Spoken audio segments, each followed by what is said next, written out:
السلام عليكم، كي دايرين؟ كنتمنى دائما تكونوا في احسن الاحوال بخير وعلى خير.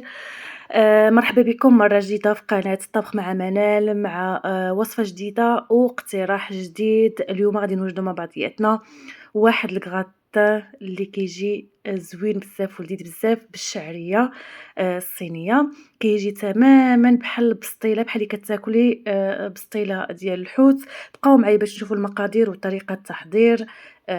بسم الله على بركه الله. هنايا في واحد المقيله درت زيت الزيتون ولا زيت النباتيه تقريبا واحد 3 المعالق كبارين. شلطت واحد البصيله اولا قطعتها قطع صغيره وغادي نخليها تشحر واحد شويه معايا حتى تبدا تدبل ليا. وغادي نضيف الصدر ديال الدجاج اللي قطعته قطع صغيره. الصدر ديال الدجاج واحد 200 غرام، هي يعني الكميه اختياريه. انا درت 200 غرام ديال الصدر ديال الدجاج اللي قطعته قطع مربعات صغيره. وغادي نبدا نشحر فيه حتى يولي اللون ديالو ابيض.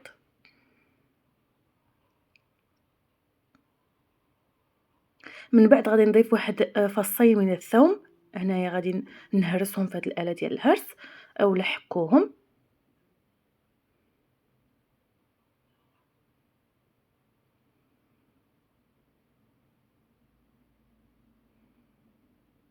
وغادي نخلط الكل مع بعضياتو كما كتشوفوا معايا على هذا الكل على هذا الشكل. وغادي نضيف هنايا واحد الفلفله حمراء كبيره اللي قطعتها مربعات صغيره.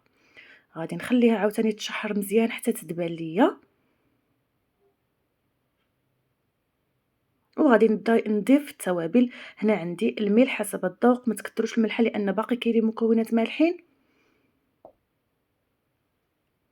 غادي نضيف هنايا ملعقه صغيره مملوءه ديال التوابل ديال السمك اللي كيعطيو البنه هنايا. وغادي نضيف هنايا نصف ملعقه صغيره ديال الفلفل الابزار اسود. وهنايا ملعقه صغيره مملوءه ديال الفلفل الاحمر تحميره. هنا عندي نصف ملعقه صغيره ديال الكركم اولا الخرقوم. وغادي نخلط المكونات مع بعضياتهم مزيان مزيان.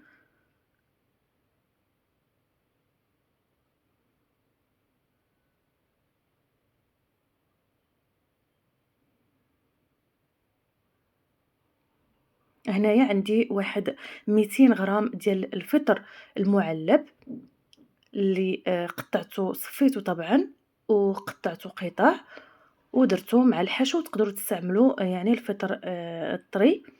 وهنايا عندي واحد 2 معالق كبارين ديال البقدونس المفروم.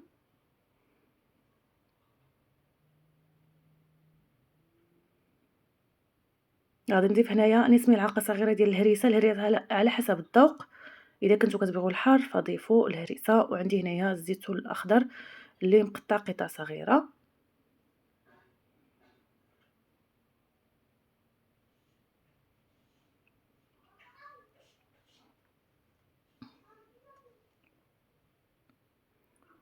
وهنايا كآخر مرحلة كنزيد التونة بالزيت ديالها، تقريبا واحد 2 ديال العلب. وكنخلط الكل مع بعضياتو. من الأحسن تكون ديك التونة اللي نوعية جيدة باش ما تجيكمش مجهدة بزاف في الحشو. وصافي هنايا من بعد ملي كتبرد ليا الحشو ديالي كنضيف عليها الجبن اللي بغيتو، كودا ولا شيدار اولا خليط ديال الاجبان. وكنخليو الحشو على جانب. هنايا راه كانت بردات ليا الحشو عاد درت الجبن. عندي الشعريه الصينيه. هنايا غادي نكون كنوجد في لا بيشاميل. عندي واحد ملعقه كبيره ديال الزبده الحيوانيه. غنخليها تذوب وغنضيف عليها 2 معالق كبارين ديال الدقيق الابيض. وغادي نحرك مزيان مزيان داك الدقيق حتى كيذوب ليا في ديك الزبده. طبعا النار مهيله باش ما كيتحرقش ليا هذاك الدقيق. كنظن انا البيشاميل كلشي كيعرف يديرها، غير بغيت نوريكم معايا الطريقه.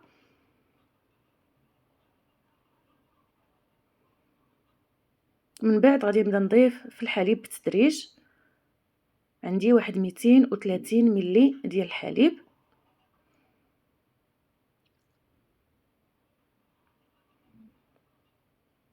صافي غادي نضيف الملحه وغادي نضيف جوز الطيب محكوكه. وغادي نبدا نخلط وما نحيدش يدي من التحريك. نخلط نخلط حتى كيعقد ليا الخليط. وكتكون البيشاميل ديالي واجدة. هنايا من بعد ما غليت الماء ضفتو على هاديك الشعرية الصينية. أنا استعملت 3 ديال يعني 3 ديال القطع ديال الشعرية، وصافي هنايا كنصفيها نحاول نقطعها ماشي صغيرة بزاف، يعني كنقطعها حجم متوسط، ولا لقيت شي شعريات ما مقطعينش ليا كنعاود نقطعهم كما غتشوفوا معايا. وصافي كنخلط الخليط مزيان مزيان حتى كتدخل ديك الشعرية في داك الخليط ديال الدجاج والطون. وهنا كنجيب المول اللي غيدخل الفران، كنخوي شويه ديال البيشاميل من الاسفل. هنا راه الفران عندي كيسخن على 250 درجه باش ندخل الكراتان ديالي تكغاتينا. وصافي كنخوي الحشو ديالي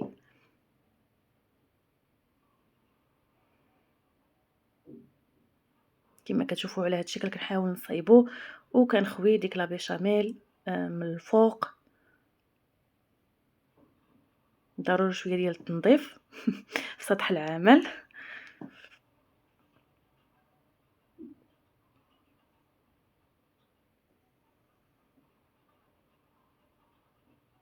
صافي هنا كما سبقت وذكرت كنجيب البيشاميل ديالي وكنخويها من الفوق، كنحاول نوزعها مزيان مزيان. هاد الكراتان صدقوني كيجي اكثر من لذيذ بزاف بزاف بزاف، بالطعم ديال البسطيله ديال الحوت. زعما الصراحه كيجي ولا اروع. نتمنىكم انكم تجربوه، سهل التحضير ما كياخذش نهائيا الوقت.